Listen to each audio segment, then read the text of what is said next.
Hi, and welcome back, or welcome to J. Kernifer Astrology. Today we're here to discuss the full moon partial lunar eclipse, 25 degrees Pisces, on September 17th or 18th, depending on where in the world you're tuning in from, 2024. It's a super full moon, which means that the moon is much closer to the Earth in her orbit. This is her apogee, and the close proximity of the moon to the Earth enhances its intensity. This can also intensify or increase the Earth's seismic activity.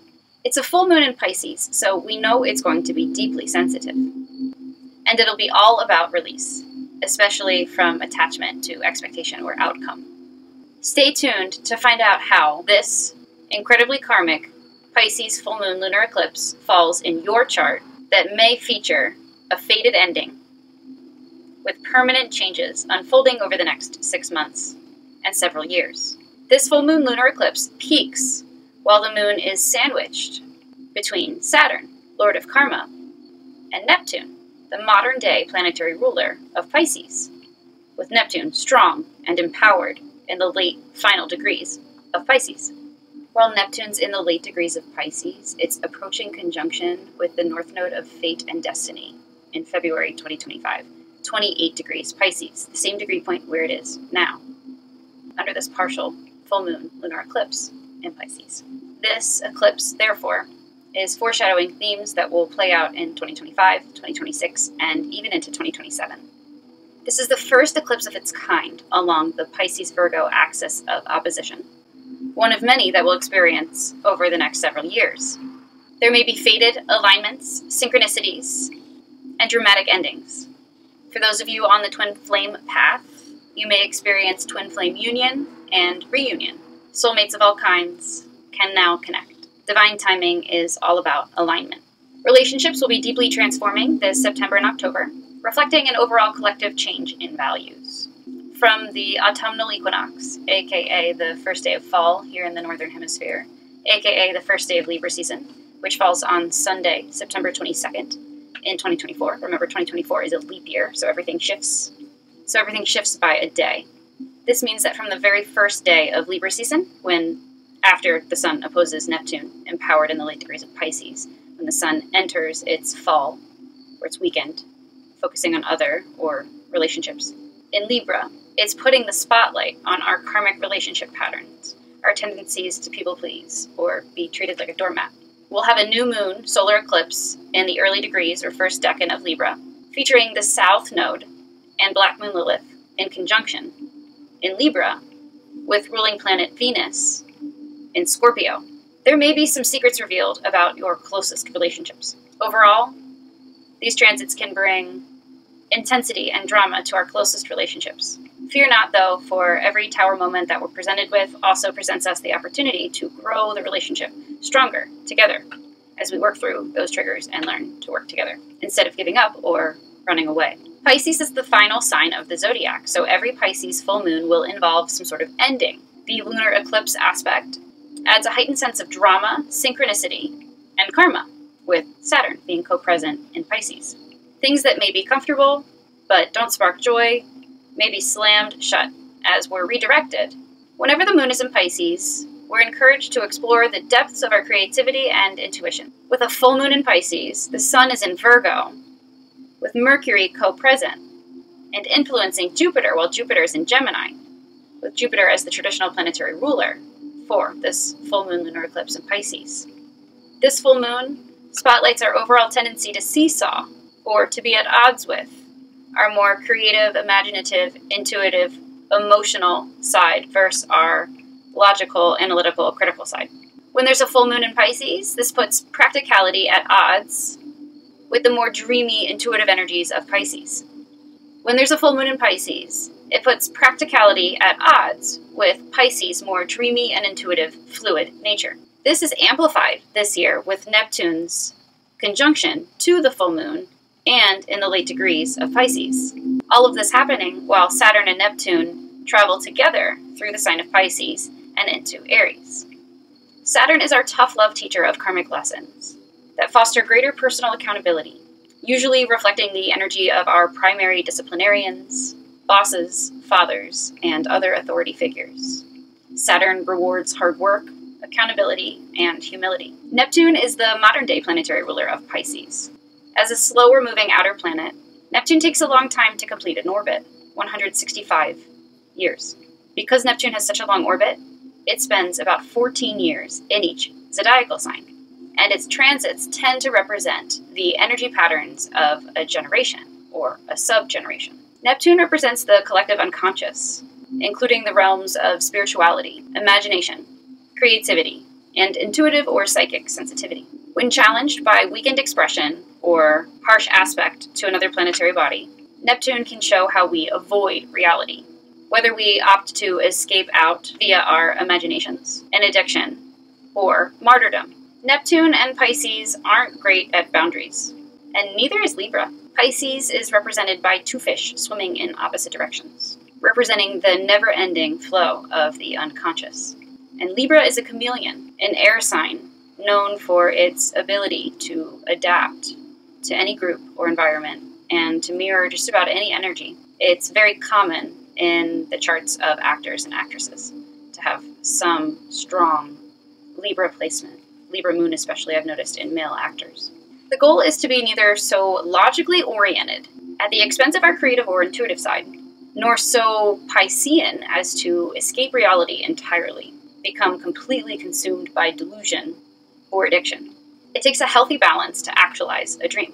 You need enough self-confidence and resolve in yourself to know that what you're doing is what you're meant to be doing, and consistent, almost daily effort to make that dream a reality.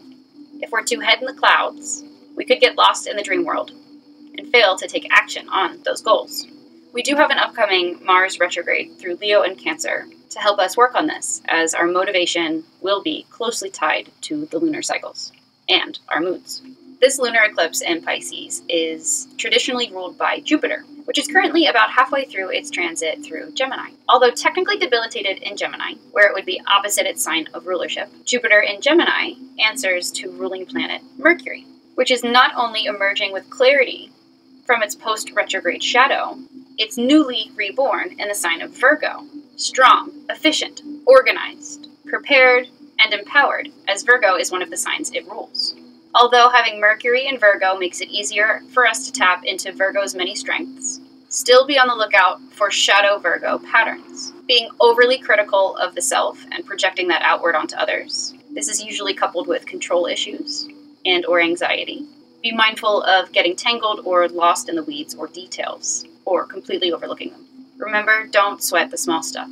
Keep that balance with the Jupiter broad, stoic detachment, broad view.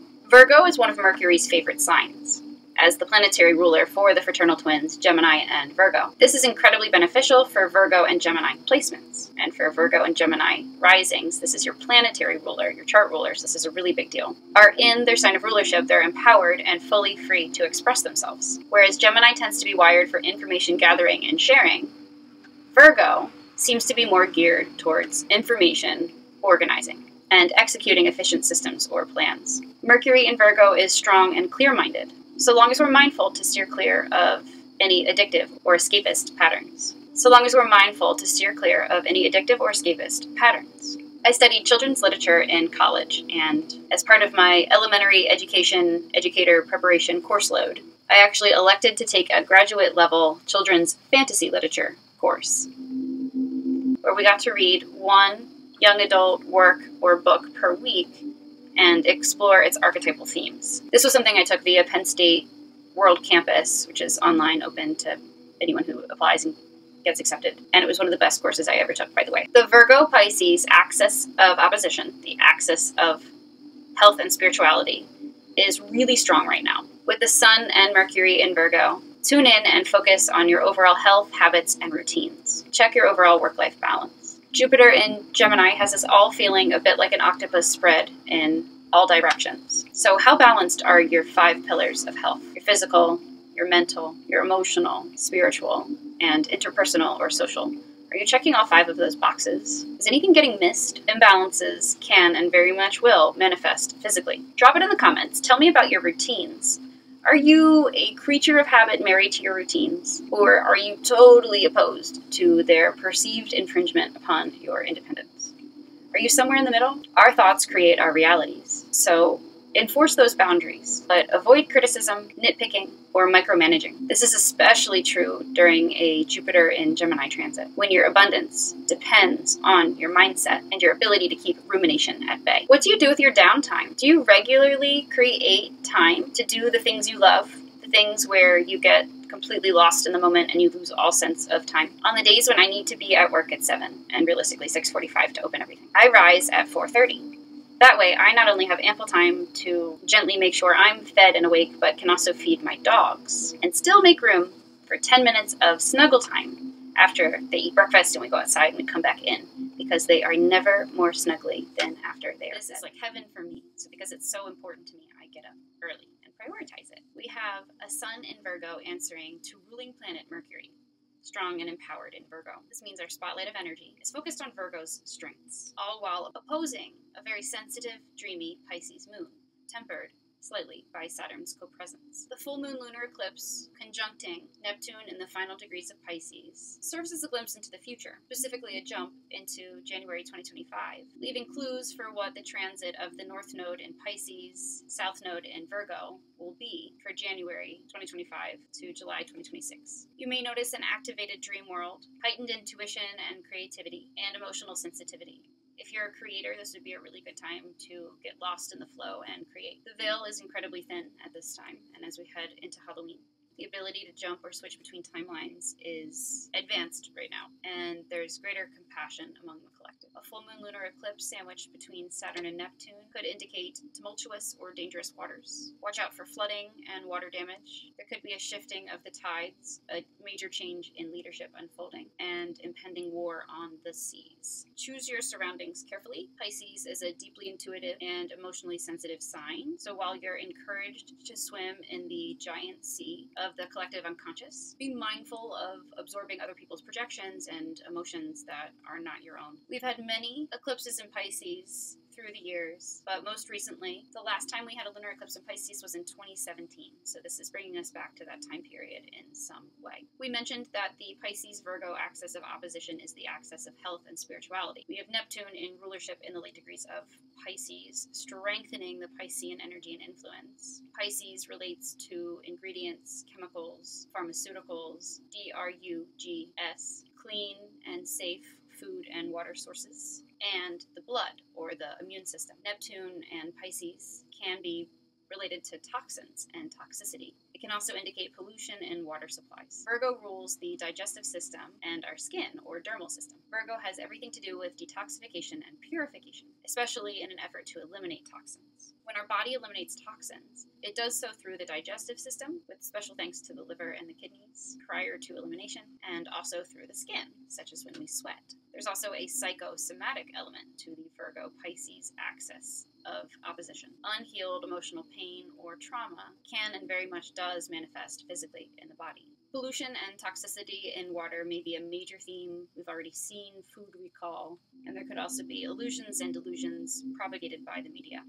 or social media. Collectively, over the next 3 years, we'll be hyper-focused on our individual healing as we each experience and explore heightened spirituality, creativity, and intuition. This next week, and in the days surrounding the Pisces partial lunar eclipse on September 17th or 18th, 2024, lean into rest. Keep a dream diary or journal. Try your best to practice dream recall.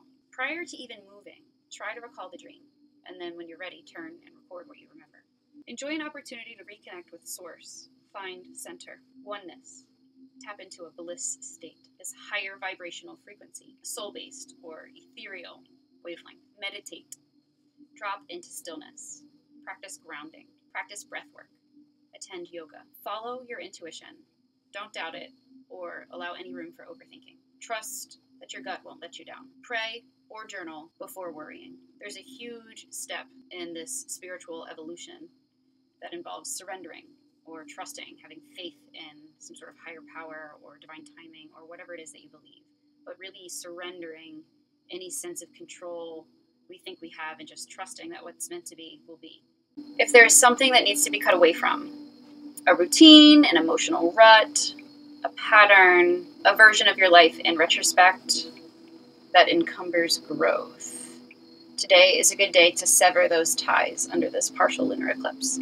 Be alert to indulging in bitter aspersions. Better to water and nurture seeds for positive growth. It is a day fraught with divergence dynamics. See and feel yourself, flying free rather than seeing yourself as crashing into the old. Memories, mothers, turning points in life, all are highly illuminated now. Interesting. Hi, future editing Jen here. I wanted to come back and read the exact Sabian symbol for Pisces 26 degrees, a new moon that divides its influences. And I did jot down some notes right inside the book here. Neptune was at this degree point, 26 degrees Pisces, in February and March, early March of 2024, April to early May 2023.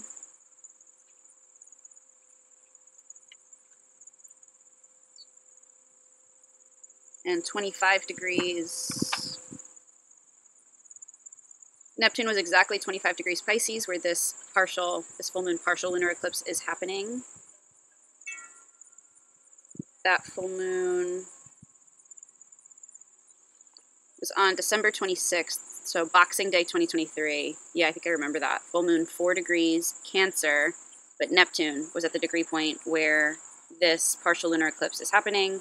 And we're having a lot of attention on the final degrees of Pisces in the next coming months as Saturn closes in on Neptune in the late degrees of Pisces, early degrees of Aries, and the two planets essentially together shift out of the late degrees of Pisces and into Aries in 2025 and 2026. So this is going to be really important, really strong energy. Pisces 26 degrees, a new moon that divides its influences. Keyword, finesse. Theme, stirring from within. This symbol speaks to initiative, or the stirring from within that leads to outreach and new beginnings. The image of a new moon that divides its influences refers to the different impact that the same event can have on various individuals. So, two people in a relationship, third-party objective, one opinion, another opinion, two different perspectives, could be completely different experiences. If we were to interview that toxic ex of mine, I'm sure his perspective would vary, and we would see a different, not necessarily wrong, but a different layer, which is why it's so important to try to detach and look at that third-party objective perspective. So its influence refers to the different impact that the same event can have on various individuals, depending on the reality that each is a part of, so the timeline that you're on. The earliest description of this image contrasted the romantic significance of the new moon for lovers with the intimation of eternity that the philosopher perceives. The emphasis in this degree is on experimentalism and on man's or woman's instinctive need to move outside themselves and become an active participant in life, even if they are uncertain about how to do this. But the greater suggestion here is that an individual should avoid making permanent commitments until they clearly know what they want and need. So I think this is like, if I could highlight and underline that, this is like what the problem with dating before you're like fully evolved and mature is. An individual should avoid making permanent commitments until they clearly know what they want and need. When you're unsure and you navigate into a commitment or into a relationship, it can really muddy the waters and create some trouble. Positive. At its highest, this symbol represents the ability to take full advantage of the opportunities that arise in any changing situation. So we may have big changes coming up. And capitalize on every newly discovered aptitude and talent within the self. Negative. Indecision, ambivalence, and self-defeated fence straddling. So riding what I call the seesaw of indecision, and I know it all too well as a Libran. The accent is on uncertainty. You may be unsure about how to begin some new project or wavering back and forth on a decision that you have to make. Opportunity. Your greatest advantage lies in choosing one of your options and going with it on a trial basis. Okay. Whether it's right or wrong, choose something. Guard against riding that seesaw of indecision until it's too late. And that has happened to me before, because when you fail to make a choice, you're making a choice. And the universe can and will take that opportunity. They'll see that you're not ready and present it to someone else who is ready to be decisive and act on what they want. Uncertainty, tentativeness, irresolution, qualm, apprehension, insecurity, reluctance, ambiguity, ambivalence, doubt, hesitation, questioning, reservation, fighting the wind here, indecision, misgivings, and mistrust. So I also want to mention that the next degree point, 27 degrees Pisces, is a harvest moon. And this full moon, I didn't mention it earlier in the video, and I'm honestly kind of surprised I didn't. I usually do, is the corn moon, or the harvest moon, which is the name for the full moon, at least in the northern hemisphere. My apologies to those of you. I know we do have some tuning in from Australia and the southern hemisphere. Maybe if you'd like, share with us in the comments what your unique names of the southern hemisphere, if they differ, because I am really curious. It does seem to be very heavily influenced by northern hemisphere and Native American tribes, a lot of these names. But the corn moon, you read from Living Lunarly, moon-based self-care for your mind, body, and soul. I found this at Whole Foods. Not found, but purchased when I was working there back when I was in corporate America and had a side hustle at Whole Foods. Corn moon. This September moon honors the harvesting of maize, a staple crop in Native American diets. This is a time to recognize the staples in your life, so those 5 pillars of self-care. Again, they are physical, mental, spiritual, interpersonal or social. Honestly, I could probably list 7, because I would also say financial would be its own pillar. And then mental, I mean, there's logical, and then there's also creative. So I think dipping into both buckets there too. It's almost like the 9 theories of intelligence, the 9 different types of intelligences, hitting each one of those in a balanced way for your own personality. So for example, I work in a very extroverted role where I am using my personal training certification, and now I have a mobility certification to go on top of that. And I work with clients on a one-to-one basis on their flexibility and mobility goals. So we're talking pretty much it's 30-minute or hour sessions. I'm talking, getting to know them all day long. So someone like me, who's a Libra and really doesn't get a lot of alone time, I'm either always with my significant other or a parent or another close friend or business partner or boss, very rarely get time alone. And as a North Node Aquarius, with a lot of placements in the 12th house, I very much do recharge with alone time and rest, more introverted activities. So it's really about knowing yourself and then looking at your life, seeing what, your job maybe checks a big extroverted bucket for you and you need to spend more of your downtime doing introverted things like I do, researching astrology, creating these videos, working on music, hanging out with my dogs, getting stuff done around the house. That's what I spend the majority of my free time doing. This is the time to recognize the staples in your life and give gratitude for what is truly important and necessary to your existence. So we've got Uranus in the late degrees of Taurus on Algol, collectively shifting values. People that you thought incapable of changing may actually be changing as their values shift on a subtle level. Pluto, 29 degrees Capricorn, is also influencing this, helping us refocus on what's most important, shifting away from instant gratification, materialism, overconsumption, and focusing on the staples. Virgo season is all about, I'd say the easiest way to spot a Virgo is their humility. There's a lot of, especially if you meet an attractive Virgo and they don't even know they're attractive, there's something just so much more attractive about somebody who doesn't realize the power of their attraction. Then there's a Grand Cardinal Cross involving the opposition between Mars in Cancer and Ceres in Capricorn. So Mars in Cancer is answering to the moon, and it's also influencing the North Node of Aries for the rest of the year. Mars will experience an extended stay in Cancer. It usually only spends 6 to 8 weeks, 2 months or so in each sign, but every 2 years Mars retrogrades, spending 60 to 80 days due to its upcoming retrograde. Mars opposite Ceres. This could be some sort of frustration and anger feeding passive aggression, letting it build up. Could also manifest as issues with the food supply or food production. And then that's squaring off against the opposition between the South Node and Black Moon Lilith in Libra opposite the North Node in Aries. So South Node and Black Moon Lilith conjunct in Libra, shedding shadow Libra patterns, karmic relationship patterns, return of past people, heightening shadow Libra moon. Can be extremely manipulative, playing others for personal gain. It can have a high social and emotional IQ. Black Moon Lilith in Libra, 9 months of relationship growth, July 2024 to January 2025. And with that North Node in Aries, we are leaning into self-sufficiency and autonomy, and away from unhealthy enmeshment or codependency. Mars in Cancer Can involve aggression or hostility in the home. It's highly tuned to hostility and aggression. People with this placement might have grown up with family or violence in the home.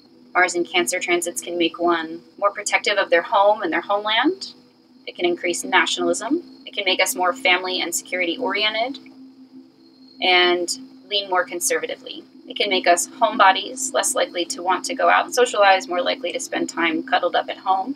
And when Mars is in Cancer, it makes the ruling planet of Mars the moon, which changes size, shape, and sign constantly. It goes in and out of the zodiacal signs every 2.5 days. It changes size and shape every day.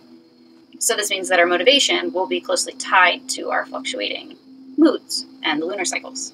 Some themes that we'll see play out: an increased understanding of emotional exchanges and how it can contribute to larger patterns. We may be making peace with a mother figure or primary nurturer, and it'll be important to have an emotional strategy, such as employing boundaries, to keep or maintain the peace. Remember to choose your battles wisely and don't sweat the small stuff. Watch for confused or mixed emotions, mood swings, motivation waning with the mood, and repressed emotions, especially anger, fear, resentment, doubt, betrayal, exploding to the surface, leading to emotional reactivity or impulsivity. Thank you for watching. If you're still with me, you're a real one. Drop your current most used emoji in the comments. If you took anything away from this video, we ask that you like, comment, share the content, and subscribe. If you enjoyed this video, we know that you'll enjoy the full playlist and this additional video. Thank you so much. Love you, and see you soon.